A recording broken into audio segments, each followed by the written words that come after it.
Well, I thought our kids played very hard. I think we took control of the first half, and um, we got on them early, and our defense didn't give up some big plays today. And I think that was the key. We had some big runs at crucial times that sort of set the tone of the game. And second half we squandered a few opportunities. We needed to do a better job on third down. We were only 5 of 16, so I think that's the key. We got to work on going into Hope next week. But overall, a great win. We started a winning streak. We haven't won a homecoming game in 10 years, so that was awesome. And we sort of talked about that in the last couple of days about getting off to a good start in the MIAA. So, Coach, obviously you had 57 attempts for 364 yards. Was that something? Was that a point of emphasis in practice, getting the run game going? I think so. With Caleb, Ryan, hard up back there, and Dylan, you sort of got two running backs back there that can hold onto the ball, and our offensive line has done a great job. And we need to establish a running game that can open up our pass game. And I think you saw that a little bit today. We had a couple drop balls, and Dylan threw a couple bad balls, but overall I was pleased. We just got to do a better job, in the second half of putting the game away, kind of thing. And we can't get stuffed on fourth down 2 times in a row and that kind of stuff when we're trying to establish a running game and put kids away or put the teams away. My bad. I tweeted just before I got up here. So.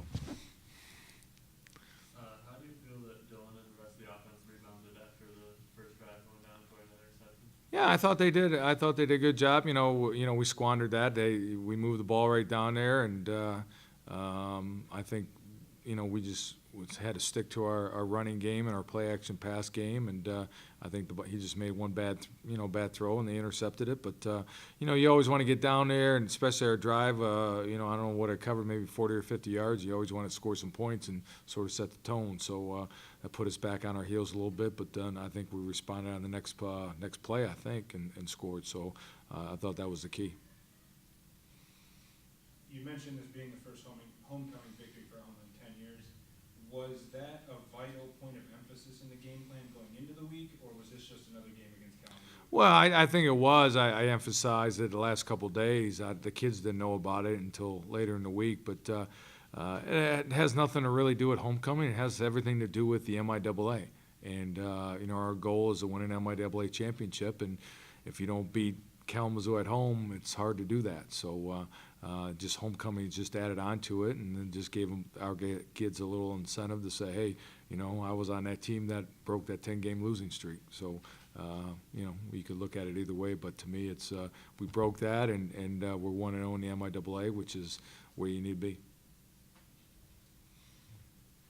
Speaking of the homecoming game, is there any facet of your coaching approach that changes when you know you're going to have a crowd that's that much larger than your typical crowd?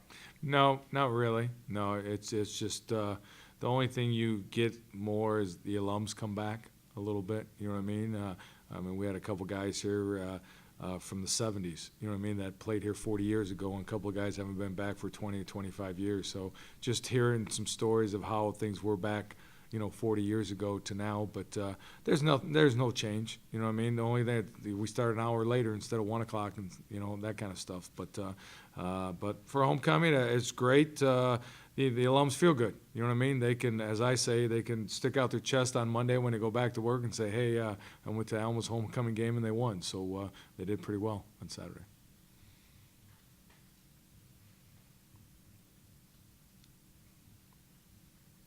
Can you talk about your defense? Like you said, they didn't do many big plays, and they forced 7 punts along with the turnovers. So that must have been. Yeah, I think that was a key. I don't know how many sacks we had, 4 or 5, 3, 4, but we had a lot of pressures. Our defensive line did a good job of creating pressure and containing that. I think that was our big emphasis. 2 weeks ago we gave up 3 big plays in the last 10 minutes of the game. And made that game close. And that was the emphasis for the last 2 weeks, that we can't give up a big play, a big pass play. If we do, we got to regroup, and I thought our defense did a great job of containing Kalamazoo's offense. Their quarterback's very good, been a 3-year starter, Alex White, and we put a lot of pressure on him today.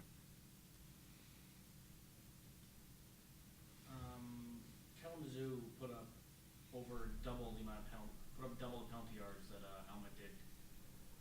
What what kind of things do you emphasize in practice to make sure your players have discipline like that? They're not giving up the easy yards. Yeah, I think the biggest thing is our team is older. We have 20 seniors, and they know they've been through it, and we've lost some games in the past because of stupid penalties kind of thing.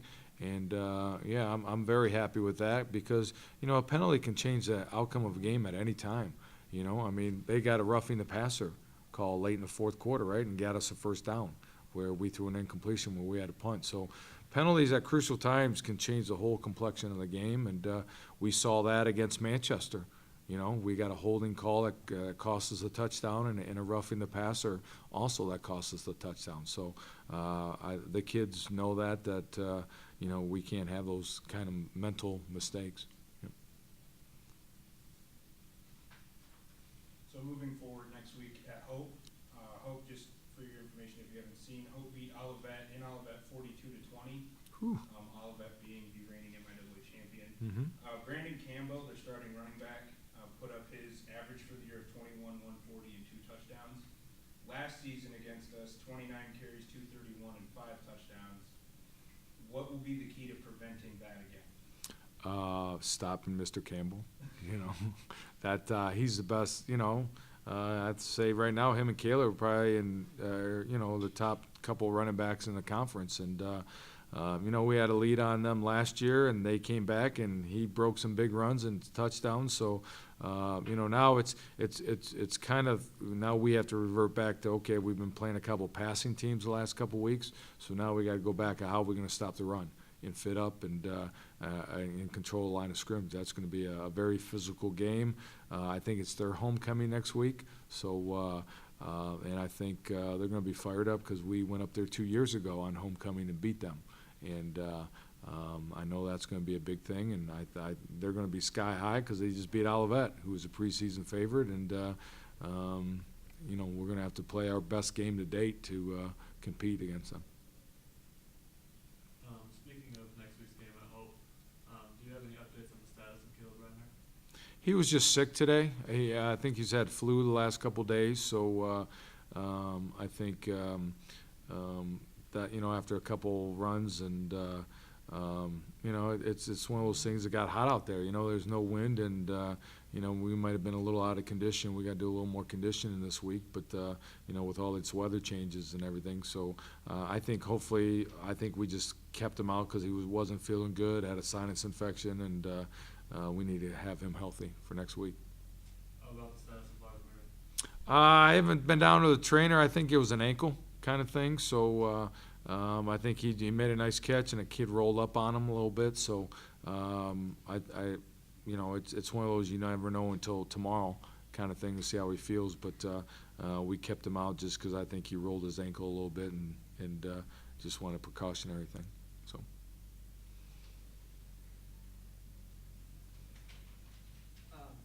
Going backtracking to the run game again, how is being successful on the ground contribute to beating Kalamazoo? Well, I think you have to, it starts up front with controlling the line of scrimmage. So we thought going into the game, based on the last couple games, that you could run the football against them, and I didn't think we'd have the big runs that we had, and I thought those were keys in the game that. We got into the secondary and made a couple of guys miss, and before you know it, you're in the end zone. So if we can get those, that's going to crowd the line of scrimmage, as you saw in the second half. We could have threw the ball a little bit more in the second half, but I thought we had control of the game, and we got to work on our short yardage, 3rd and 1 and 4th and 1. We got to work on getting those.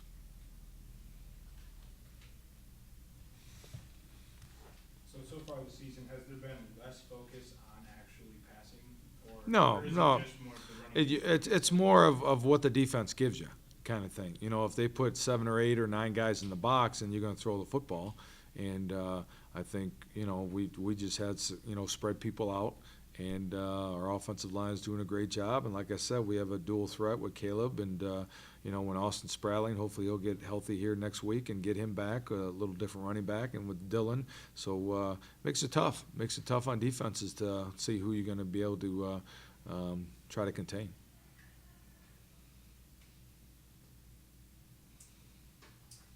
How do you feel that Dylan has maybe improved and possibly changed his mindset over the years to the point where he's setting school history records and this game is his new career high for freshman year? Really, yeah, that's good. He's more mature. You know what I mean? It's like anything else. He slows the game down and has done a tremendous job of leading our offense and anything, making good decisions. Making good decisions and good throws, and when he gets scrambled, not try to force things, run the football and slide and do all those things that senior quarterbacks need to do. So, we need to have him continue to keep working for, get better against Hope, because the ball's going to be his hand a lot, and we need to have him make great decisions. The previous two games were tight, to say the least. They were very close-scoring games.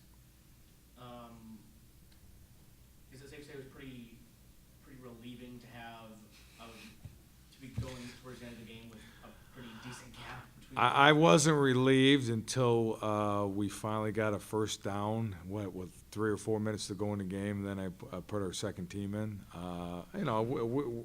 We had a chance to get a couple first downs before that, and I'm not relieved based on what happened 2 weeks ago, you know what I mean, kind of thing, giving up long touchdown passes, and I'm one of those guys that always thinks something bad's going to happen. Dylan wanted to throw the ball, and all I can envision, I told him, I said, I can see a ball being tipped, intercepted, and ran back for a touchdown, then it's a new game, you know what I mean, kind of thing. Then it changes everything. So that's what people don't understand and realize. Just one play could spark something, and then it's all different ballgame. With last game on your mind, what can you say about the interception on the goal line made as Kalamazoo going in trying to close the gap? I thought that was key. Yeah, we made a play. You know what I mean? That's what we always tell our DBs, make a play, and Colin Smith made a play, and we needed that. So I thought that was key.